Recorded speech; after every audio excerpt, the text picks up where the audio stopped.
Yo, homies, what's up? Welcome back to the Roundtable, brought to you in part by Checkmate Industries and Red Bull. We're here with the unofficial, official Suburban Noise videographer, Mario. What's up, dog? What's up, guys? Thanks for having me. What's up, Hey. Mario? Hell yeah. So, you recently posted a super sick compiled edit of some never before seen footage from over the years, and we thought what better place to showcase it than the round table.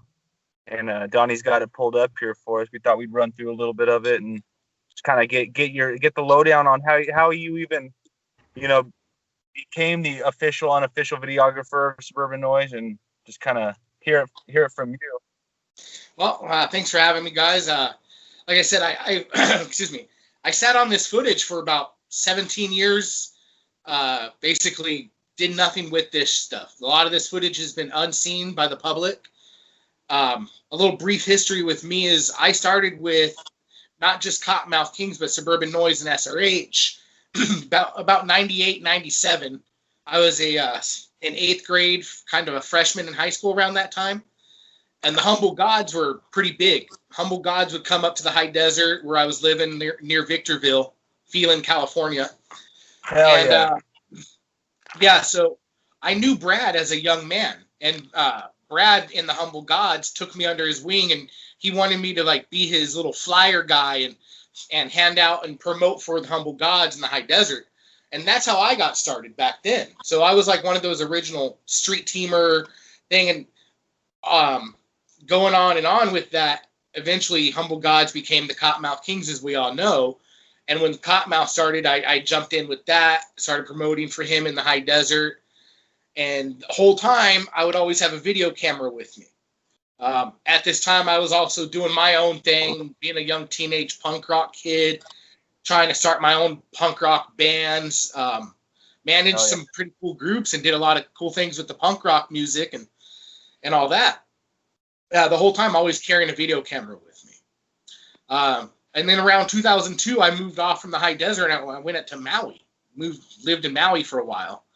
And when I came back to Maui, I jumped back in with Brad and a couple guys from Cottonmouth Kings, and they're big at this point. And my first show back was actually the Cypress Hill Smokeout in 2002. And started filming in, and just started doing all their street team around Southern California for them. And the whole time I would just have my video camera with me. I was like little home camcorder thing, and going to all these parties with the guys, going backstage with all the guys, not just Cottonmouth Kings, but Mixed Mob and Last Laugh from Florida. Whenever they came out to California, all these guys were just cool. They're all my age. We're all just cool clique. And so that's how it got started. I just have my video camera and, hey, let me film this concert. Hey, let me film this. Let me film that. And then I would just turn over the footage and stuff and let the guys do whatever they want with their own footage. And, as life moved on around 2005, I met a woman, got married, had a kid, did the whole marriage thing for 15 years. Sadly got divorced last year, or separated from all that. And then 2020 hit. And so come 2020, I've been unemployed since January. I've been out of work. Basically got nothing but fucking time and money on my hands, right? And so I started going through a bunch of my old footage. Like not just the Cottonmouth days, but just everything. And when Saint passed away, unfortunately, rest in peace, Saint, that kind of lit the fire under my ass to say, you know what? I got so much good shit. I got to put something together. Yeah. This is for the underground. This is for the true fans, the hardcore fans that weren't there. Some of those fans, you pay your $20, your $20 ticket. You go to your show, you see the Kings, you go home. That's all the experience you got. Sometimes you'd even get to meet the Kings, or you probably got, I would say, those in-store appearances. I put a really cool in-store in there. They were doing those all the time around Southern California. I went to CNC Ride Shop multiple times, Smoker's Choice and Redlands multiple times. They were all over doing those in cahoots. They were always doing the little meet and greets. Hell yeah. Yeah. The In Cahoots, man, that was a fucking hell of a club in Riverside. I love that place.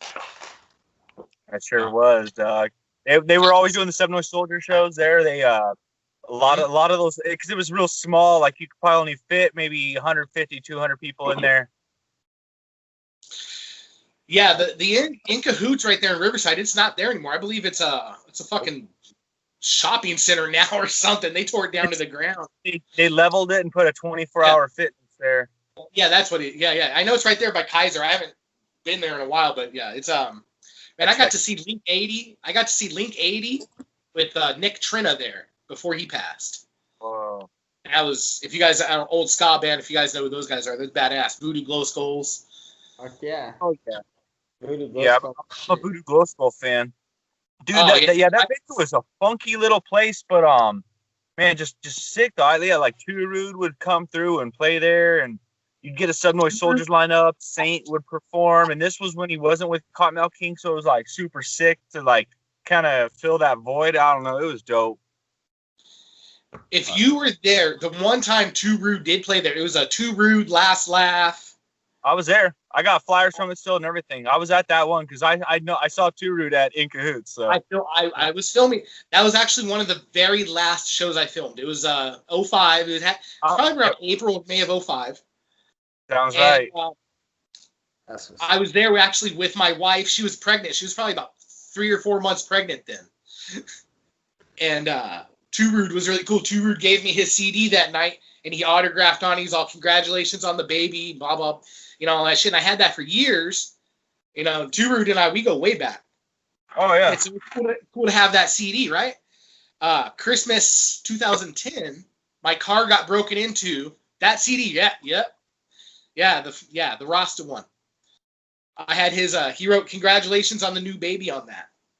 And on Christmas night 2010, my car got broken into. They fucking stole that shit. Oh. That night, I actually lost. I had a CD wallet of every autographed album I ever had. Oh, and they fucking jacked that shit out of my car that night. Fuck. Yeah, you can find, they still, I saw, I think a packaged one of these on eBay still. They're still out there. I honestly, all of my music is right here. My music is right here. Exactly. It's amazing how the world has changed from 20 years ago. We'd always have those stacks of CDs or that CD wallet with 100 CDs in it. Yeah, I still do. That's how my shit got jacked. Oh yeah.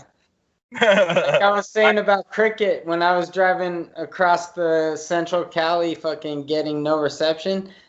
I would rely on my CDs all the time still, bro. You never know when you need. I carry the only CDs I carry in my car. I have Bobby B sent me some of his new CDs, his 6-figure contract. Yeah. I got that in my car, and recently I was bumping through Utah, and I had no phone signal in Utah. So put in a CD. That was hadn't done that in a long time. I bumped that across the Central Desert a few times, man. That helped kill a lot. That, and then I also got I have Mellow Dust on the digital platform, and then I have the One Session albums and the fucking Paradox album too. So you know what? I should have. I'll send you guys a picture of it. I'll post it. But I have Pakalika's original Dysfunctional. His first, some of the early Pakalika shit. Fuck yeah, man. The ones that he sang out of his backpack, the ones that he made a couple thousand of, I even have and Saint Dog Spun Crazy. I just came across that when I was digging through all this footage. Somehow I had the Spun Crazy in the same box of all my master tapes. Oh, hell no. It's good to come across, though. Yeah, that's a fucking classic now, that Spun Crazy album. It is, dude. Yeah, it is. I bought that from Saint Dog. Actually, my favorite story with that is I traded Saint Dog $5 and a nug of weed for that fucking album. Well, yeah, those CDs are rare. I guess a big box of them got stolen out of somebody's car a long time ago. No shit. What happened to those, huh? And you never see those pop up on eBay or anywhere. Nah, because when those fucking tweakers steal all that shit out of cars, they don't put that on eBay. If they can't make money for it, they throw it in the trash. Yeah. Yeah.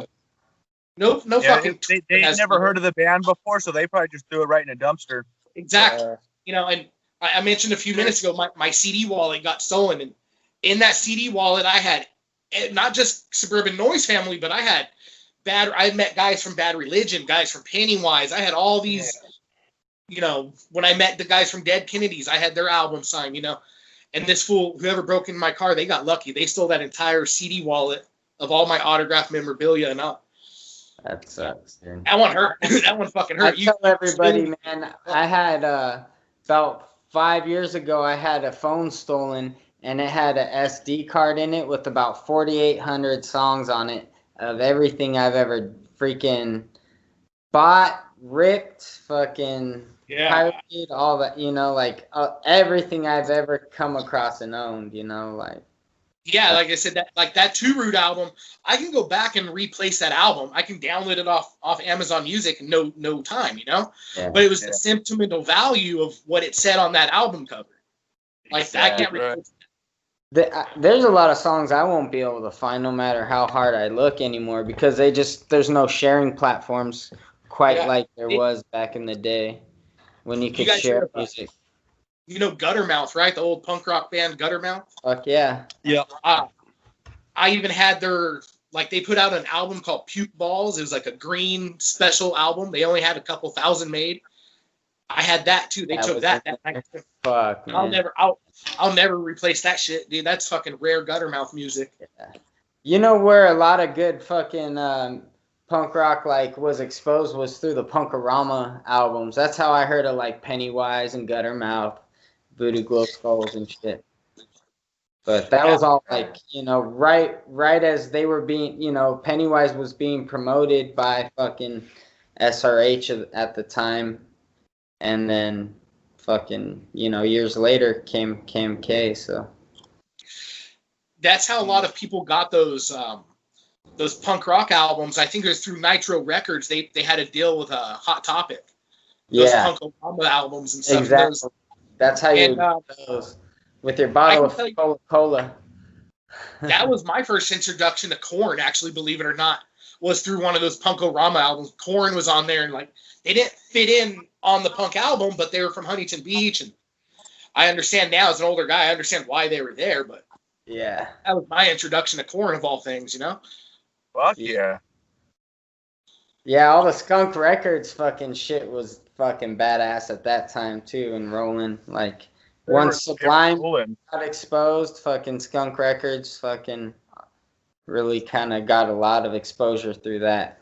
You could go to Hot Topic and find tons of shit. I'll take it back here. You said Sublime and Skunk Records and everything, and we know Kevin Zinger has his major thing with Skunk and Sublime's a huge part of the history there. Yeah. And here's my connection to all that is because Sublime would come up to the high desert and play a bunch of backyard parties and backyard shows. Same thing with the Humble Gods. So Humble Gods had a concert. So get this. It's actually, I think it was December 2nd or December 3rd, 1995. I have the ticket stub still, too. It was face-to-face Humble Gods and Sublime in Victorville at the fairgrounds. Okay? Oh, shit. The night of the concert, my dad tells me, hey, you can't go to this concert. I don't know why. I don't remember why, but I was grounded. My dad was just being a dick. He wouldn't let me go out that night. I'm a young teenage man. He had control.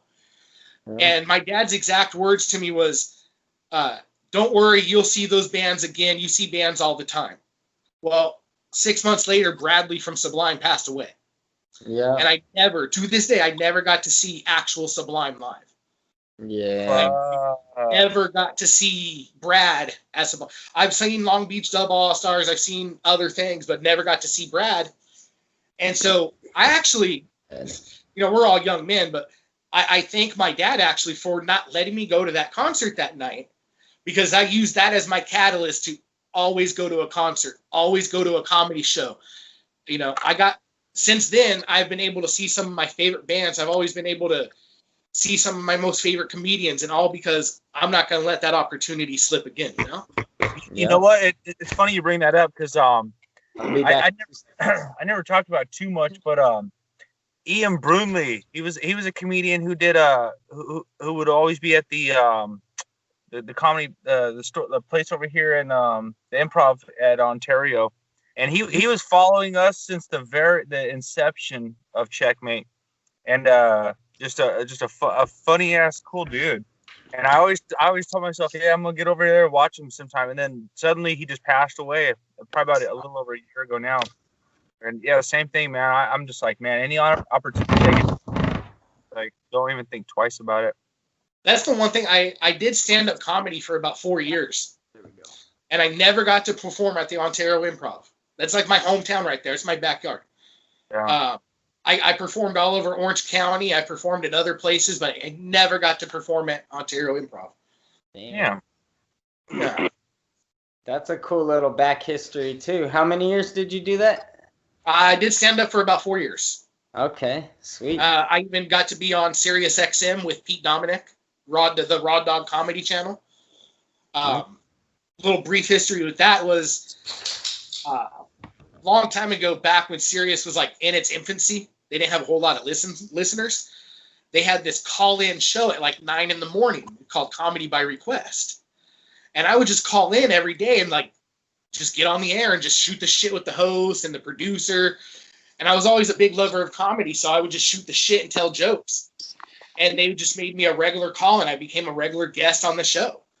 Yeah. And then That's cool. I love Pete, actually. And he's the one that told me, he was like, bro, you need to get out there and do stand-up. You're fucking funny. Get out there. And I said, at the time I was working a warehouse job. I had a young baby, a young wife. I said, I got the time at the evening. Let's go do this. Started doing out clubs and started doing improvs and shit. And another comedian around here, around Southern California, Bruce Jingles. Bruce Jingles took me under his wing for a little while and had me doing a bunch of opening gigs for him. And then I started doing repo work. I became a repossession agent. Oh, cool. Yeah, and I did repo for 8 years. Right And on. but Like my repo job conflicted with the night. I couldn't go out and do comedy at night and go repo and shit. And I made more money doing repo than I ever did anything in my life. Okay. Were you repossessing trucks and shit like that Operation Repo show? Yeah, no, I was repoing anything, bro. Any kind of car. If it had 4 wheels, a steering wheel, an engine, we don't give a fuck. We take it. If the bank said go get that shit, we got it. I tell you this, like, if you're in Southern California, your car's not safe, bro. We're gonna find your ass. Yeah. Hey, is there anywhere I could like turn in some shady ass some tips on some cars that I could tell people are like hiding their shit? Yeah, I would tell people, I'm out of the business now. I left in January after 8 years. I had to get out of the business. I know. I'm just trying to make some quick money. But no, hey, what I would do for people is we had access, bro. We had all that database access to like license plates and all your car registration and shit. Well, the thing is these people don't realize nowadays when you're buying even a used car at the cheapest little lot, every single car has a tracker now. Mm-hmm. Yeah. And a lot of them, sooner or later, like if they have OnStar or something, they could just be shut off by satellite, Yeah, we I'll tell you guys the truth. So if the bank didn't put a tracking on it, the repo companies would put a tracking device on it. Like, we would have teams of guys called spotters. It would go around, and if, like, let's say I can't get your car at home, but I can get a tracking device stuck under your car, we're gonna track you from home, and hey, eventually you're slipping. You're gonna go to Stater Brothers, you're gonna go to Albertsons, or you're gonna go to the mall eventually. Yep. Hey, any wild stories where people were just trying to refuse you from getting it or getting in your way or just getting wild? The one story I'll tell this. I have a guy right now. He's doing, I think, about 16, 17 years. Yeah. No, it's not a very funny story because it's really scary. It scared the shit out of me. I'll tell you that. Sorry. Yeah, dude. The dude fucking. It was in Garden Grove. The guy put a gun to my head, and it just got really bad. SWAT team had to get called because he wouldn't come out of the house. All over and the car wasn't even his. Car? Yeah, the car wasn't even his, bro. That's the joke right there. What an idiot. Yeah. The car belonged to his fucking girlfriend. It was like a Honda Pilot of all fucking thing, like a mini like a Honda Pilot, bro. Dude, let the piece of shit Wow. go. Yeah, now he was like, and what I didn't know at the time, he was a Vietnamese gangbanger. And Now he comes out he's doing time while his chick's getting pumped by some other random dudes. No, but this fool is like a Vietnamese gangbanger, all tatted with all the Vietnamese gang writings on his neck and everything. Comes out, puts the gun right to my head, and no joke, bro. I was scared. And it was actually 5 days after my daughter's birthday too, right before Christmas. Wow. So all that. You know, I talk about it now, but even at the time, I didn't even tell my wife at the time about it. My wife, my family, they didn't even know about it till the fucking Orange County DA showed up on my porch wanting to ask questions. Damn, dude, right? That's when I was like, all right, I'll start talking. You know, because I didn't tell, you know, doing that repo business, I didn't want my wife to stress and know all the shit that was going on. Shit could happen. Yeah. You know, I just needed her to know, like, hey, I'm home, I'm safe. You know. Yeah. Meanwhile, she was fucking doing her own anyway. I won't badmouth her here. But yeah. I'm just fascinated with the repossession, man. I like that. I'd like to do a couple ride-alongs with that kind of job. It was fun. It was fucking fun, bro. I really had a lot of fun doing it. I bet it's like a little adrenaline rush when you find like what the target, and then you're putting that bitch back in the reverse, and you're just going up to it. You're like, all right, no go back now. Like, it's mine, motherfucker. Yeah, like if you watch those Operation Repo shows, it's really not like. I know. I've seen it happen to people though, and I'm just like sitting there like, oh, you fucking idiot, like. Oh, dude, it's in and out within a minute, man. 30 seconds is too long. A minute is eternity. Most people would never even know it's a repo truck until the little boom comes out. Yeah, we had trucks that our boom was in our back tailgate, or like in our bumper. We were called sneaker trucks. So from the front end, you don't even know it's a truck. It just looks like a regular GMC, you know, or a Dodge Ram. And then all of a sudden, your car's getting lifted up in the air, and you're just like, what? Car's gone. Yeah. Shit. So okay. So after the repo, what was like the catalyst that got you back into the Sub-Noize realm? Well, unfortunately, I have to say, this entire year, 2020, has been like a fucking vacation to me. I'm not bragging, not bragging at all. I've gone through some shit this last year after my divorce and separation. I went through major depression, major shit. But what I have found is I've had nothing but time and money. That's all I've had this year.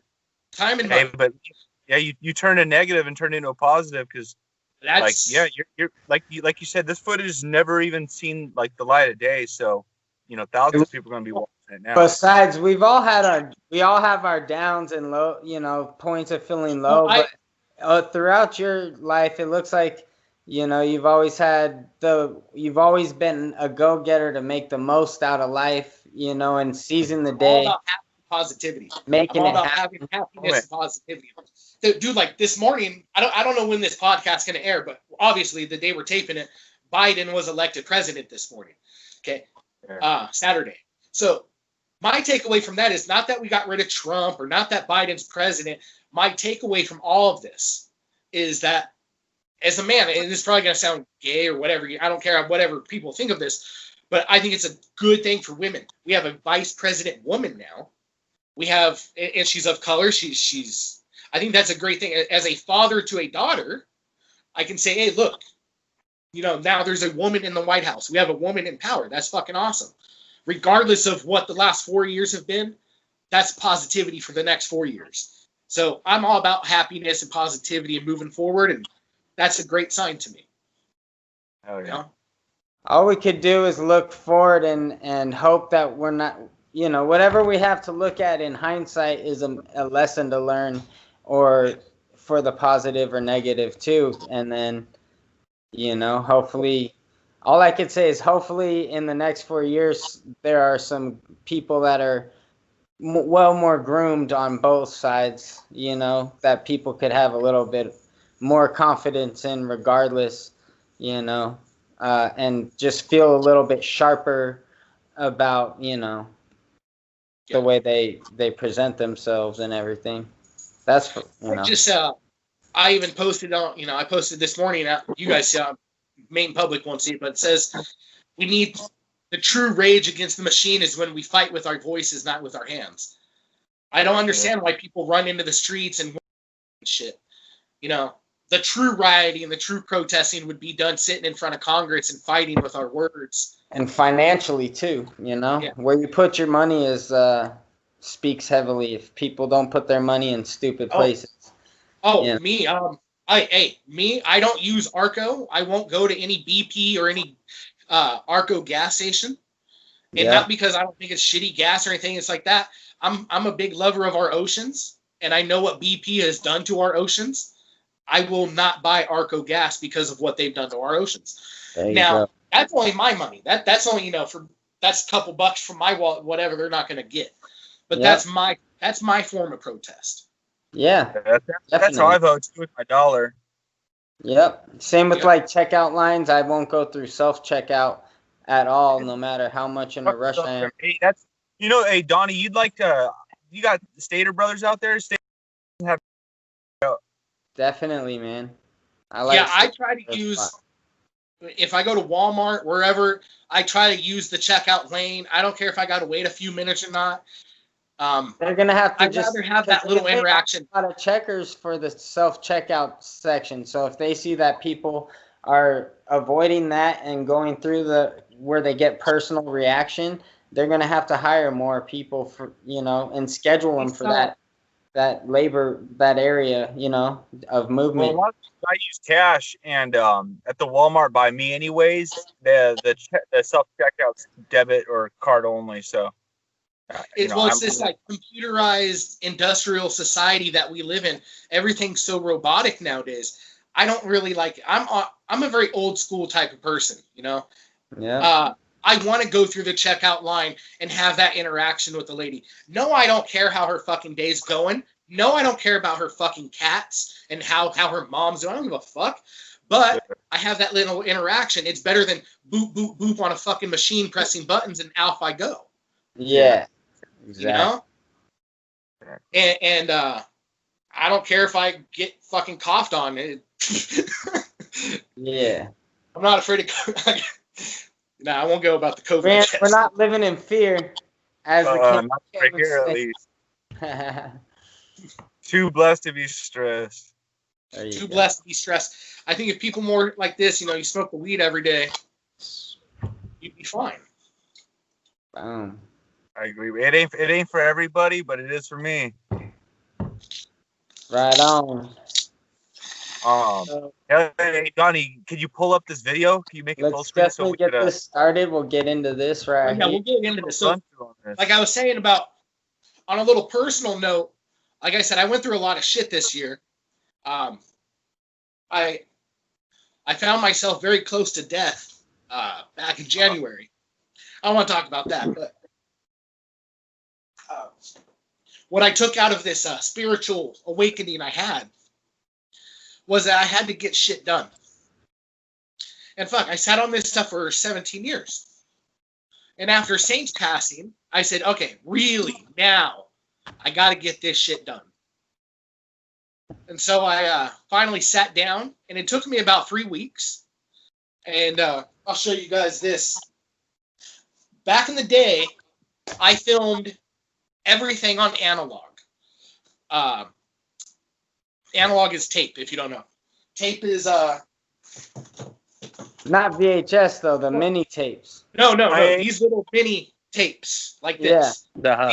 Anybody that's watching, listen, I'm 38 years old, so I'm pretty sure anybody younger than me, younger than 30, doesn't even know what a fucking tape is. Yeah, I used a bunch of heights at home too. Yeah. We used to use those to make our skate videos, right? Yeah. So I filmed everything on like a little home camcorder, right? Yeah. Not the best equipment, not major production, nothing that you would actually want to see and sell at Best Buy or, you know, whatever. It's not top quality. Okay. I even put a little disclaimer at the bottom of my YouTube right there. If you read it, It says, I openly admit this is not the best. Some of this is shitty. You know, these tapes sat in my parents' garage for 17 years. Oh, yeah. So I finally got the tapes out, and I started converting them all to digital. Once I got them to digital, I put them on my iPhone, and for the next 3 weeks, I've been just chopping up footage and puzzling pieces and putting it all together for the underground. And what I have here is over an hour. It comes out to 70 minutes, actually. And I titled it Suburban Noise, or the Sub-Noize Rats, Off Stage and Out of Control. Because what this is all of the Sub-Noize family and friends off stage and out of control. It's parties that the public didn't get to go see. Some house parties up in Lake Elsinore. Mike Metzger's private grand opening where we had Chris Gentry, the famous skateboarder Chris Gentry, rapping. We had Mike Metzger riding all day. One of the highlights in this video, guys, you'll see is Lou Dog's 420 party bus. Lou Dog, back in the day, he had this party bus where he picked people up in Orange County. And we rode on a bus. We had some kegs, bunch of weed, music. And we rode all the way to the fucking Jingle Bowls concert for Christmas at the Key Club. So I threw that footage in there. And that footage has never been seen to the public. Nobody has seen that unless you were there that night. So I felt that was really fun to have in there. A couple private parties at the Coyote Club up in Lake Elsinore that a couple like D-Loke and Bobby B did, and some other guys, you know. Like I said, it's for the friends and family, things that the main public would never see. Like I said, I had to put this footage out there because you never know. It's a gift before I go. That's sweet, brother. Hey, well, I'm only about 15, 20 minutes into it myself, but what I've seen, it's coming together really, really sick, and this is exactly what I've been fiending for. Just that outside, like the inside fly on the wall, like look at things, you know, like besides the concerts. Yeah, you know, I started off with the first 10 seconds is, of course, it's the Suburban Noise banner and the SRH banner.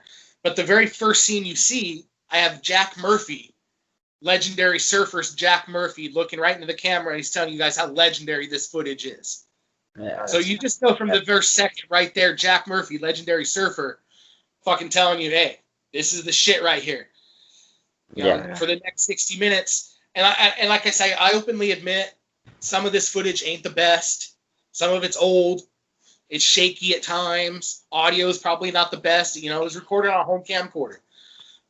But it's for the fans. It gives you that live, raw experience. Exactly. Right. Yeah. Well, I'm going to hit play right here, and we're going to see how the first intro, I already know, but we're going to let everyone see how the first few seconds go right here with the intro. All right, let's do this. Let me know how it's coming in. Good? I don't hear the sound on it, though.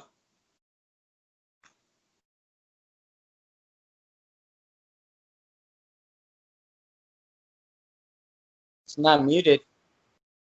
Let's see what I can do. Be right back. I assure you, there is sound in this video.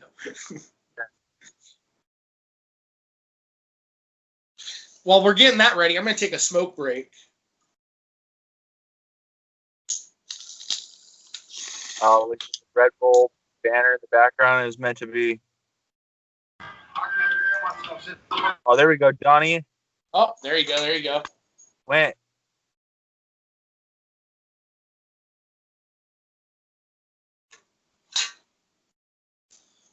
I'm not sure what happened. Well, if you got the sound, start it back from the beginning so the guys. Yeah.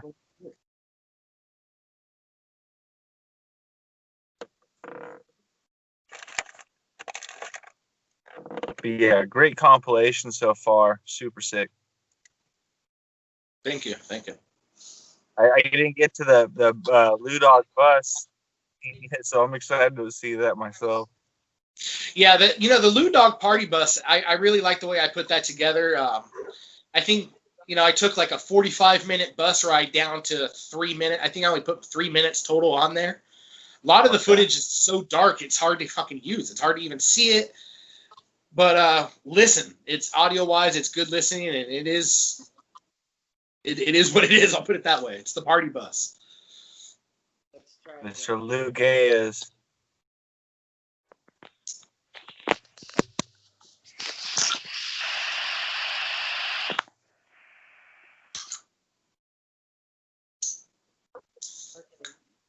A quick second or what?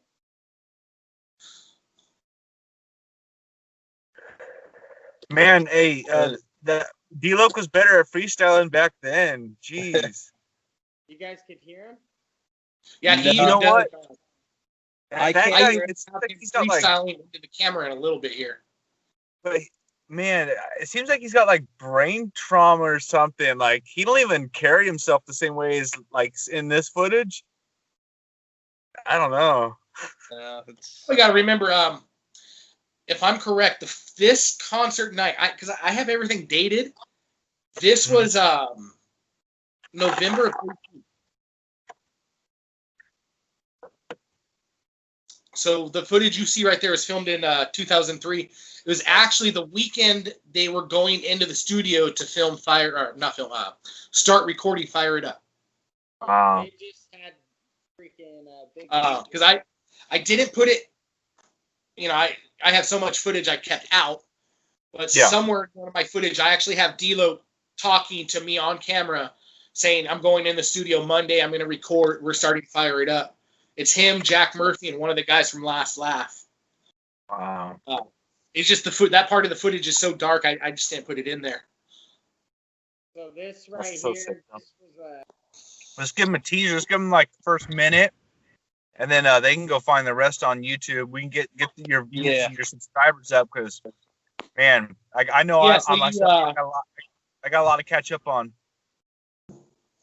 Well, let's do this so you can see me real quick. So how you would find it real quick on YouTube is youtube.com/Sub-Noize 951. 951 is the area code I used to rep for. I actually started the YouTube channel probably 16 years ago. Like, I'm original YouTuber, But if you dig enough through that channel, you'll find some old Cottonmouth videos, some old shit. My old stand-up is posted there too, so I got all kinds of shit on my channel. Oh, okay. But then to find this video here, the underground video, you just type Sub-Noize Rats off stage and out of control. Oh, yeah. When you guys are ready, I can hit play and we'll get the going. Yeah, let's do this. We ready? Yeah. All right. trying to get out of this show mode. Like, am I still on that? You're on the little drop camera, Donnie. I know, I'm trying to get off of it. Hold on. I'm sorry. Oh, there you go. There.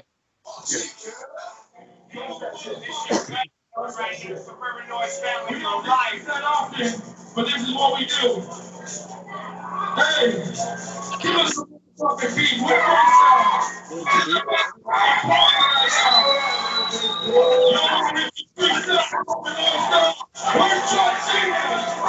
Where's motherfucking Judge Stevens? Get the fuck up here, I can't hear myself just going in like a beehive. And that's all our friends and family. Ooh, bro, man.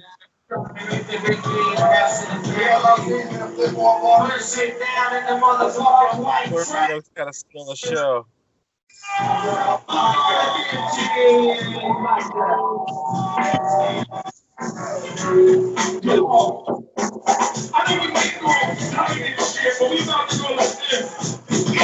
Fuck yeah.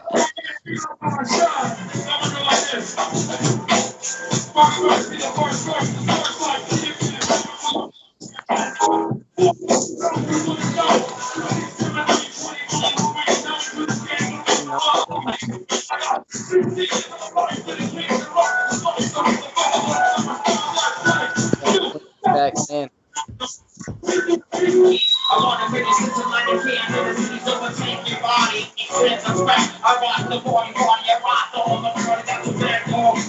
back into Jesus. It's like ball on the blocks in the park. Yo, these boys is on top. We still doing that. Put it down, G-Lo. D1, does he, does he, get bro. We never left the town. We never left the but what's next? The boy going laugh through bitches. Fools acting to be for the riches. Or beat them up like switches. You fucking bitches. Remember that one? I got your back, homie. Got your back for life. All right, so That's a I good little that. sneak peek.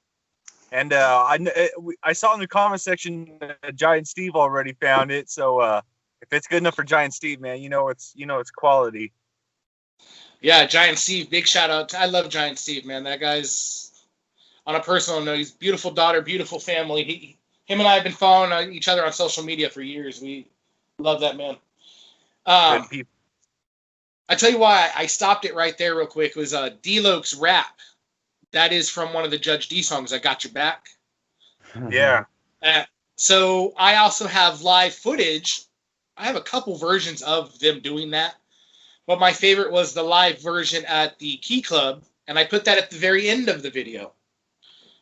And so that's why I figured, the very first song you hear of D-Loke is Got Your Back. And the last song is Got Your Back. And then I had actually started, that was going to be the end of it. That's the 60-minute mark. I was going to stop at the hour mark.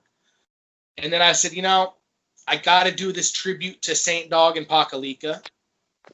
And that's when I added the extra 10 minutes. I added the Positive Vibes video because it just came out so sweet. You see a young Sky Blue.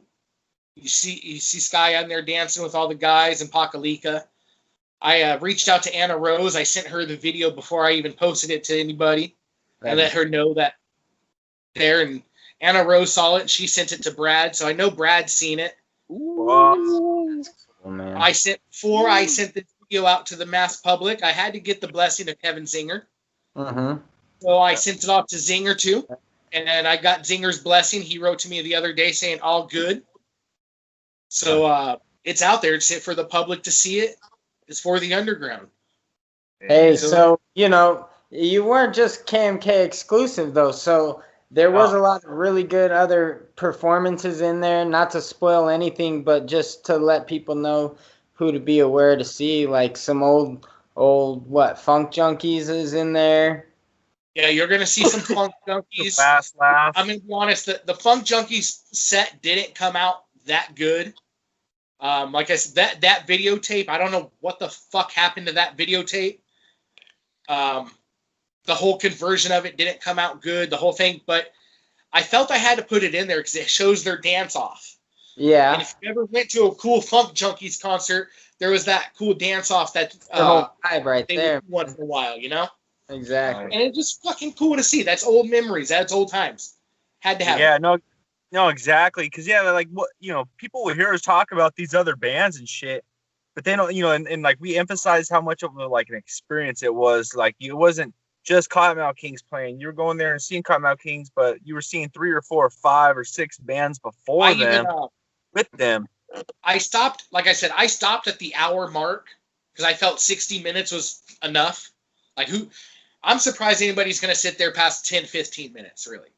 If you watch the whole hour, hey, that's fucking awesome. 70 minutes. That was good, man. I did walk away and do a couple things, and it was background for a little bit of some of the things, but I knew what was going on, and it was still like badass. Well, what's cool about the YouTube player is even if you like Donnie said, if you get caught up and have to go do something, I'll go watch it again. Close it out. When you come back to it, it's gonna start right back where you left off. So you can kind of you could drive with it, or you can watch it like at different increments. It'll still hold your spot. So yeah.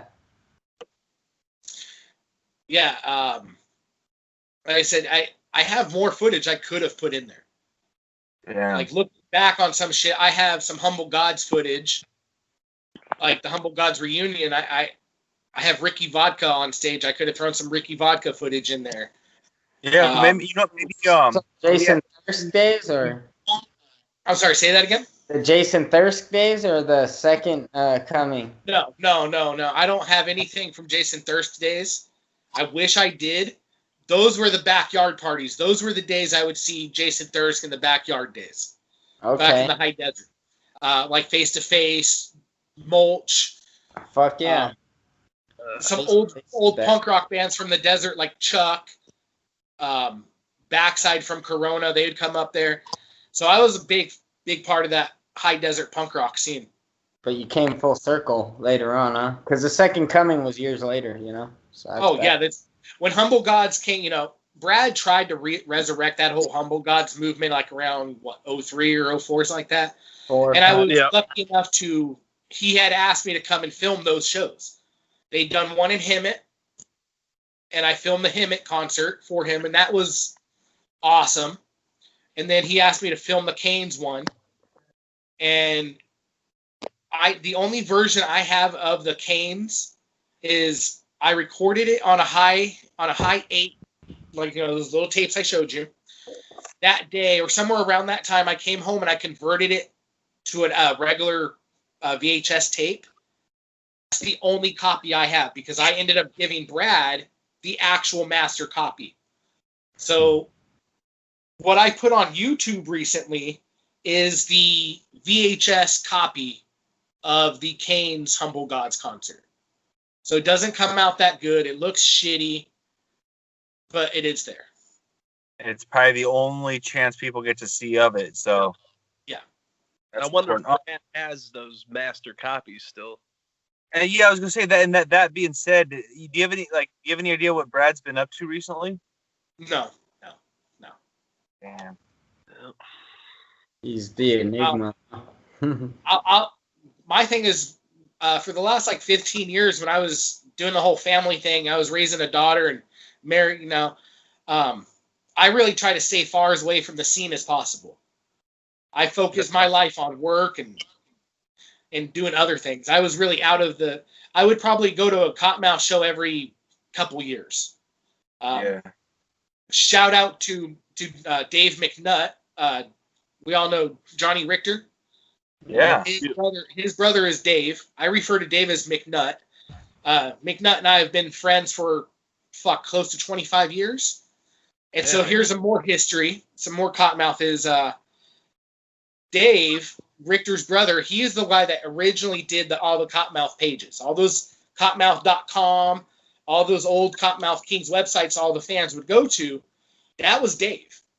Then me, I was the guy supplying all the photography and all the videos that you would see back in the day. That's how far back I go back with even the whole McNutt family. So yeah, man. So it looks like you're just living life kind of to the fullest and everything now, coming full circle to the scene. Definitely. I've definitely with a couple people from this. One thing is, like I said, I stayed away from the scene for years, and because of 2020, I've reconnected with a lot of fools, and I mean fools because we did some foolish fucking behavior back in the day. We're all grown men now. A lot of us have children. We're all grown up, and it was a pleasure to look back at some of this footage. Believe me, some of this footage I can make an X-rated version of the underground. Dude, the Goes Wild version. Sub-Noize Queens Go Wild. Yeah. Some of the queens gone wild. I never asked for a lot of the girls to flash their tops and stuff like that, but it was like, oh, the cameraman's there. Let me flash my, So I have a lot of that footage. And I kept that out. I'm gonna start carrying a camera with me to some of these events. What the fuck, man?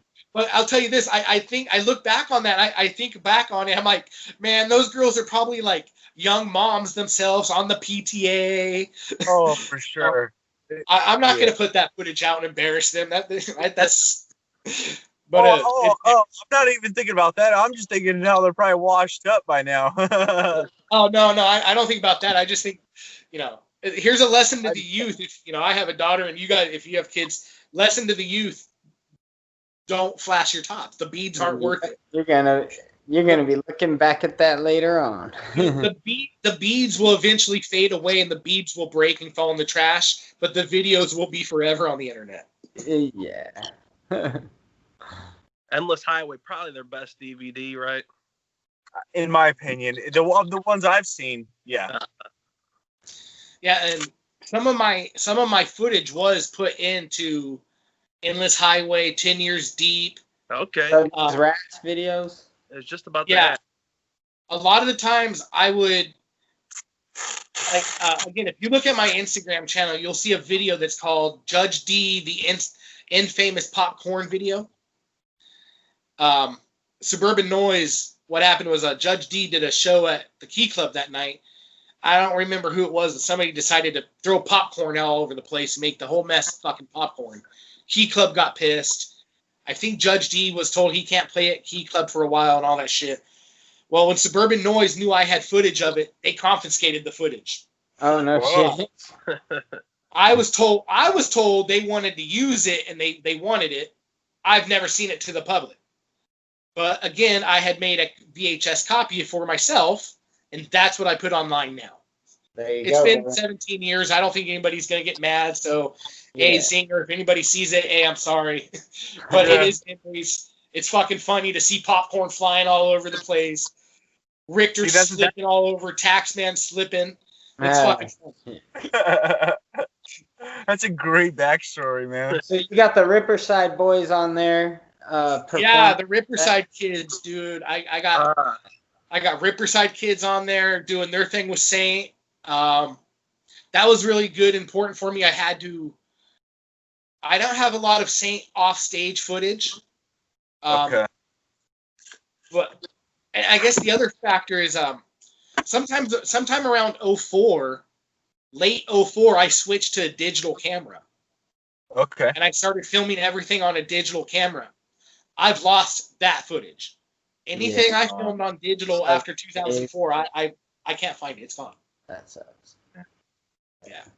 And that would be a lot of my Saint Dog stuff. It's that stuff would be gone. Well, you never know. It could turn up, but either way, man, at least you do have it seems like a plethora of footage to go through, and I know I'm south at least the first video. Yeah, I even just yesterday I put out Big B in the Felons Club. I went and saw the Felons Club in February of this year, 2020. Yeah. Believe it or not, we actually had concerts in 2020. Right. Yeah.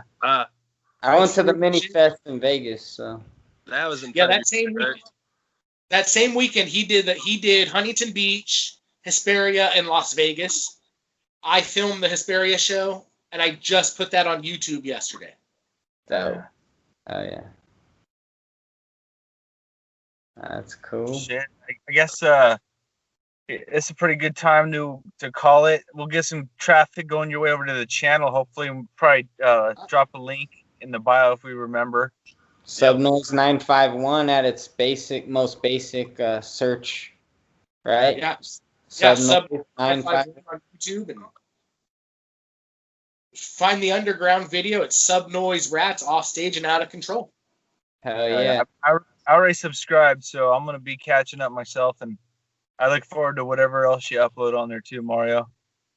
I might even get some of my old stand-up on there to get people I was laughing. gonna ask you if you could post some of that. I'd love to see that, man. That'd be fucking. If you search deep enough, if you search deep enough in the videos, it's there. They're in there.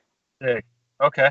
And not to like take a plug on plug myself, but that we did I did release that Lil GQ feature. What's right, since the last show. I don't know if anyone's had a chance, but always check out what we got going on. So yeah, it was also featured by Underground Hip Hop Blog. They did a feature on it, so yeah, shout out to Legends for that repost. That was badass. Yeah, for sharing that. Legends For the Underground Hip Hop Blog. UndergroundHipHopBlog.com. Oh yeah. Well, shit. On that note, man, thanks for sharing this with us, Mario, and I'm sure we'll be chatting. Thanks for having me, you guys. I appreciate it. Oh, yeah. If I get out to the Las Vegas area, we're definitely gonna have to blaze bowls. We are, bro. That's for sure, man. Shout out to Loyalty for helping, Giant Steve and Loyalty both for helping. Yeah, Loyalty. make communication kind of take Loyalty place. Cannabis. Yeah, like I said, hey, Giant Steve and I have never lost contact. Me and Steve have been in contact for years. I lost contact with Ty from Loyalty Entertainment. Loyalty Cannabis, yep. Yeah, Loyalty Cannabis, and Ty and I go way back, man. I fucking have much love and respect for Ty. I think the last time I seen him, or my daughter was 3 years old. She's gonna be 15 soon, so it's been a while since I've seen Ty. Yeah. I went and saw him in Vegas and hung out with him in Vegas recently. And hey, much love to that guy. And Oh yeah. We'll all be having a nice little circle pretty soon, so that'll be dope. all right, man. Yeah, I grow my own. I'm fully organic, and I like to share. So I encourage you to grow your own. Exactly. Yeah, hell yeah. You can follow my garden page on Instagram, 420 Garden. Yep, good tips on there, man. If people watch your lives on that one, and yeah, what I do on my Instagram is, like I said, I've gone through a lot of depression, a lot of bullshit this year, and I found growing marijuana is actually really therapeutic. It fucking helps. Fucking A, it is, dude. I always tell people I feel way better when I'm either building a garden. Oh yeah. Yeah. Flowering or something. There's days where nothing else gives you. I can be super stressed or depressed or whatever. I go sit down in my garden. I'm fucking happy. When I harvest, I'm happy. I grow my own. I save my own money. I know what I grow is 100% organic, all from me. There you I go. encourage others to do it. Right, It costs a little bit to set up, no joke there, but do It's it. worth it. Yeah. And follow my Instagram channel there. It's 420 Garden Therapy. I show you how to make hash. I show you how to grow, show you how to clone, all that shit. And I'm all self-taught. Hell yeah. I want to give back. It's my way of giving back. There you go, bro. Right on. Well, shit, Mario, it's been a pleasure, homie. Much love. All Thank you right. guys for having me. Rest in peace, Saint Dog right here, Yeah. Exactly. Peace. Have a good one.